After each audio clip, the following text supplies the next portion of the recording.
Hello' everyone, মই হৈছোঁ সুকন্যা আৰু মই এগৰাকী হোম বেকাৰ। মোৰ এই বেকাৰী জাৰ্ণিটো ষ্টাৰ্টিং কৰা প্ৰায় 1.5 বছৰ হ'ল। কিন্তু কি ক'ব, ভিডিঅ' আৰু এডিটিং কৰাৰ এলাহত মোৰ এইবোৰ ভিডিঅ' ব্লগিং কৰা থাকিয়ে যায়। কিন্তু এইবাৰ ভাবিছোঁ আপোনালোকক মই মোৰ কেকৰ ভিডিঅ'সমূহ ব্লগ আকাৰত আপোনালোকলৈ আগবঢ়াওঁ।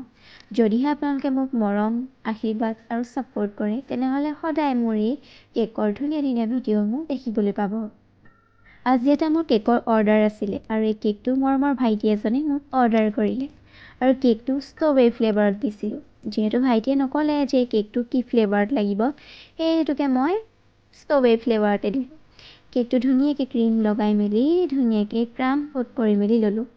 তাৰ পাছতে পুনৰবাৰ ক্ৰীম দি মেলি মই ডিজাইন কৰিবলৈ ল'লোঁ, কাৰণ কেকটোত এটা ধুনীয়া ডিজাইন দিছিলে আৰু সেই ডিজাইনটো মতে কৰিবলৈ মই চেষ্টা কৰিছিলোঁ।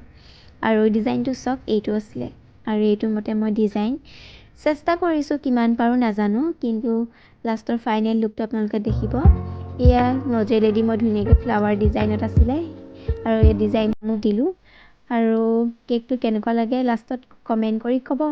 এয়া গল্ডেন চুগাৰ পাল দিলোঁ। এয়া আমাৰ কেক ৰেডি।